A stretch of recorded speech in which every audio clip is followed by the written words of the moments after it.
Assalamualaikum warahmatullahi wabarakatuh. Nama saya Ruby Lestari, saya dari DGKMI 4 Winkas Jember. Di sini akan membahas perkembangan fisik dan psikomotorik peserta didik. Yang pertama adalah pengertian. Pengertian dari perkembangan. Perkembangan adalah pertambahan kemampuan dalam struktur dan fungsi tubuh yang lebih kompleks dalam pola yang teratur. Perkembangan sendiri dibedakan menjadi dua, yaitu perkembangan fisik dan perkembangan psikomotorik. Perkembangan fisik sendiri itu dibedakan menjadi 4 aspek. Terdapat 4 aspek di dalamnya, yaitu perkembangan sistem syaraf, yang kedua adalah otot, perkembangan kelenjar endokrin, dan yang keempat adalah struktur tubuhnya. Perkembangan psikomotorik. Perkembangan psikomotorik adalah mengontrol gerakan tubuh melalui kegiatan yang terkoordinasi antara saraf, pusat, dan otot. Di sini motorik sendiri itu dibedakan menjadi dua, yaitu motorik halus dan motorik kasar.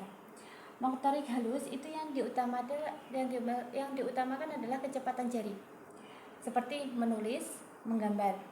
Terus kemudian motorik kasar. Motorik kasar ini berhubungan dengan otot, seperti berlari dan melompat, dan masih banyak lagi. Terus yang kedua, karakteristik.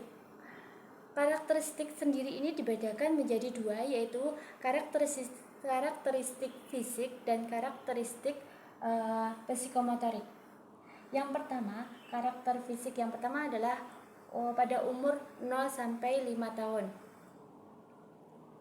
Di mana umur 0 sampai 5 tahun itu gerakan anak itu mengalami gerakan dasar seperti berjalan, melompat, ya. Terus kemudian yang kedua adalah umur 5 sampai 11 tahun. Di umur 5 sampai 11 tahun perkembangan reaksi lebih lambat. Jadi tidak lagi berkembang seperti melompat dan sebagainya. Tapi di sini pada umur 5 sampai 11 tahun itu kesehatan anak itu mengalami kekurang, sehingga karena daya tahan tubuhnya yang kurang. Pada umur 8 sampai 9 tahun, aktivitas fisik. Di sini aktivitas fisik itu yang menonjol.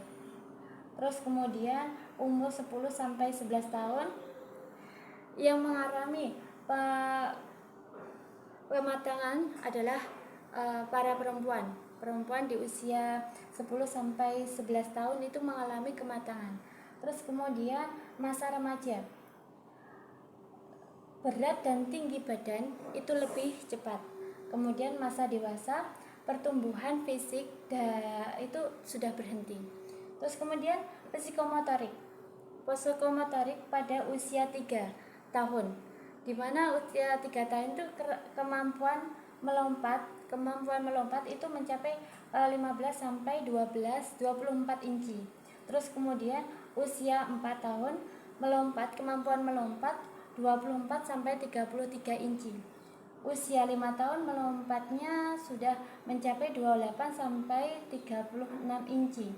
Terus kemudian usia 6 sampai 12 ini anak mengalami keterampilan, di mana keterampilan itu ada 4 keterampilan, yaitu keterampilan menolong dirinya sendiri seperti mandi, makan, berpakaian, dan lain-lain. Terus kemudian keterampilan menolong orang lain, seperti membereskan tempat tidur gitu. Terus kemudian keterampilan sekolah. Jadi keterampilan di sekolah itu seperti menggambar, menulis, terus menulis dan menggambar. Keterampilan bermain. Keterampilan bermain ini bisa didapatkan di sekolah maupun di rumah, seperti bermain bola, bermain sepeda, bermain tenis meja, dan lain sebagainya.